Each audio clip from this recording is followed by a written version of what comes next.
မိမလတယောက်ရဲ့တန်ဖိုးဟာပါလေအာနာရှိတဲ့ဘယင်တွေကျွဲဝတွေတထဲတွေကသူမရဲ့အပြုံးတစ်ချက်အတွက်ရွှေငွေတွေကိုပုံအိုးပေးခဲ့ကြတယ်သူမဟာရှေးဟောင်းအိန္ဒိယရဲ့အလှဆုံးလူတင်စားခံရတဲ့အမ်ဘဘာလီပါ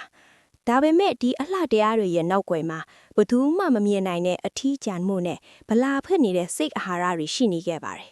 ဒီနေ့မှာတော့တမိုင်းတွင်ခဲ့တဲ့ပြည်တန်စာဘဝကနေယဟန်တာမှဖြစ်လာခဲ့တဲ့အမျိုးသမီးတဦးရဲ့အမခံဘဝဇာတ်ကြောင်းကိုတင်ဆက်ပေးသွားမှာပါပဲ။အမ်ဘဘာလီဟာဝေတာလီပီရဲ့နဂရတောဘီနီလို့ခေါ်တဲ့အလှဘရင်မဖွဲ့ကိုရရှိထားသူပါ။သူမရဲ့အလှဟာတိုင်းပြည်ရဲ့ခုံဆောင်ဖြစ်တယ်လို့တစ်ဖက်မှာလည်းသူမဟာအများပိုင်တဲ့ယရနာတစ်ခုလိုဖြစ်နေခဲ့ရတယ်။ဘလောက်ပဲချမ်းသာပါစေလူတွေကသူမရဲ့ရုပ်ရည်ကိုပဲမတ်မောကြတာကိုသိနေတဲ့အမ်ဘဘာလီဟာသူမရဲ့ဘဝကိုအတိတ်ပဲမဲ့လွန်းလာတယ်လို့ခံစားနေခဲ့ရပါတယ်။ဒီနေ့မှာတော့ဝေတာလီပီကိုမြတ်စွာဘုရားကြွချီလာခဲ့ပါတယ်။အမ်ဘဘာလီဟာတခြားသူတွေနဲ့မတူပဲအလွန်အေးချမ်းသည့်ကိုယံကိုဝါတောက်ပနေတဲ့မြတ်စွာဘုရားရှင်ကိုတွေ့လိုက်ရတဲ့အခါမှာတော့သူမရဲ့ရင်ထဲမှာတခါမှမရဘူးတဲ့ငြိမ်းချမ်းမှုကိုခံစားလိုက်ရပါတယ်။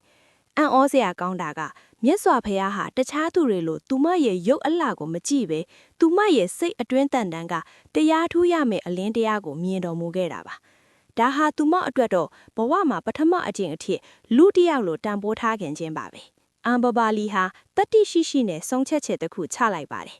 သူမပိုင်ဆိုင်တဲ့အဖိုးတန်လာတဲ့အမ်ဘဘာလီဝနတရက်ဥယျင်ကြီးကိုတန်ဃာတော်တွေတရင်သွန်းဖို့လူတိုင်းထည့်ပြီးသူမရဲ့မင်းဆိုးရစားတွေနဲ့ပတ်သက်နေတဲ့လော်ကီစည်းစိမ်တွေကိုကြောခိုင်းလိုက်ပါတယ်သူမဟာဘုရားရှင်ရဲ့ထံတော်ပါမှာဘိက္ခုနီမအထိဝစ်ပြီးတရားဓမ္မကိုစတင်ကျင့်ကြံပါတော့တယ်အချိန်တွေကုန်လွန်သွားတဲ့အခါတစ်ချိန်ကဒလောကလုံးမောက်ကြည့်ဟရတဲ့သူမရဲ့အလှတရားတွေဟာညှိုးနွမ်းအိုမင်းလာခဲ့တယ်ဒါပေမဲ့အမ်ဘဘာလီကတော့ဝါမနေခဲ့ပါဘူးသူမဟာရုပ်ခန္ဓာရဲ့မမြဲတဲ့တရားကိုဆင်ခြင်ရင်နောက်ဆုံးမှာတော့ကိလေသာအလုံးကုန်စင်တဲ့ယဟန်တာမှတပါဖြစ်သွားခဲ့ပါတယ်။အမ်ဘဘာလီရဲ့ဘဝကကျွန်တော်တို့ကိုပေးတဲ့သင်ခန်းစာကတော့လူတစ်ယောက်ရဲ့အတိတ်ကဘလို့ပဲရှိခဲ့ပါစေလက်ရှိအချိန်မှာမှန်ကန်တဲ့လမ်းကြောင်းကိုရွေးချယ်နိုင်ရင်မြင့်မြတ်တဲ့ပန်းတိုင်ကိုရောက်နိုင်နေဆိုတာပါပဲ။